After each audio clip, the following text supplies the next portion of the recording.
Ready, start.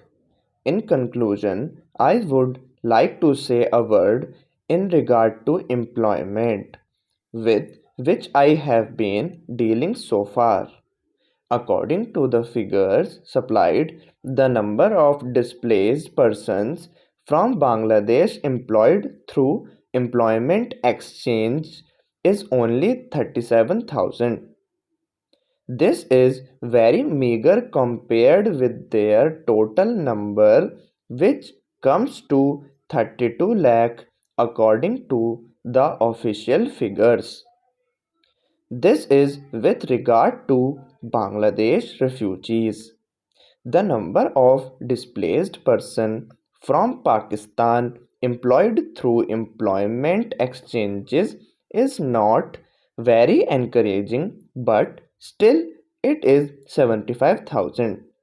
I would urge upon the Honorable Minister to take this into consideration and see that something is done to find employment for these people.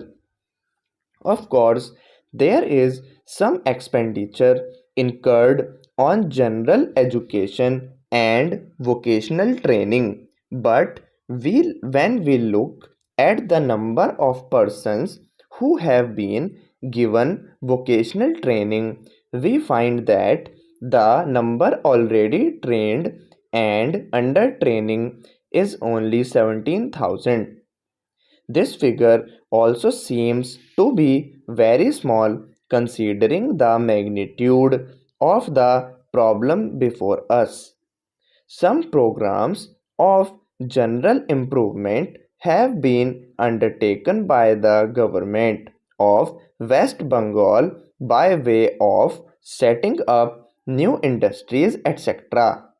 These programs should be looked into and put into operation with a view to giving more employment to these displaced persons. Within the limited time at my disposal, I shall limit my remarks to refugees from Bangladesh.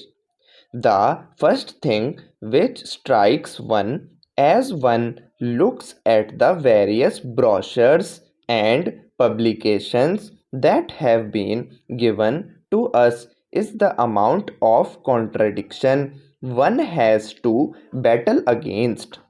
The first contradiction is in regard to the number of persons government think they have rehabilitated in West Bengal, granting that it is difficult to make a final assessment of the number of refugees who have come from Bangladesh. It is still true to say that at least there should be some sort of parity between what the Union Ministry says and what the West Bengal Rehabilitation Ministry says. Only a few days ago, the West Bengal Minister of Rehabilitation said that there are 22 lakhs of refugees who have to be rehabilitated, but the central government's figures are 31 lakhs. Unless the government know the number of people they have to budget for, it is rather bewildering to know how they mean to plan in bringing about their rehabilitation. As a matter of fact, many other sources believe that the figure is far higher, but in any case, there should be some parity and some idea as to the extent of the rehabilitation problem which still remains before the people of West Bengal. The other contradiction is this. The one hand, Srimati Renuka Rai says that in the near future they will be making a successful completion of the work of economic rehabilitation of refugees in that state.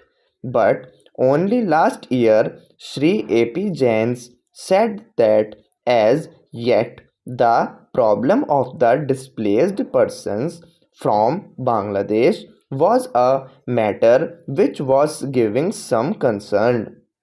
I really do not understand why, in spite of Sri A.P. Jain recognizing that the problem is still quite serious, Srimati Renuka Rai should have made much a statement. Yet, when we heard the Honorable Finance Minister, we find that there has been a big shortfall in rehabilitation budget. I think that if the fact finding committee's report had been published, the assessment that we have rehabilitated about 50% of the people of Bangladesh who come over as displaced persons would have become quite clear in regard to its incorrectness. As a matter of fact, when we went round the camps and colonies in West Bengal, we found that as yet not more than 15% of the people have been rehabilitated in the sense that they are able to eke out their subsistence on the poorest levels. It is not more than 15%, and I think the figures of the fact finding committee are still lower. I would think this is something that we have to take very seriously and put our minds to and apply all the resources that we have to find out how we will be able to tackle this problem of rehabilitation. Now, coming to the question of relief, I feel that until we are able to give really proper rehabilitation, we cannot withdraw relief. It is no use arguing whether relief leads to lethargy and moral slackness.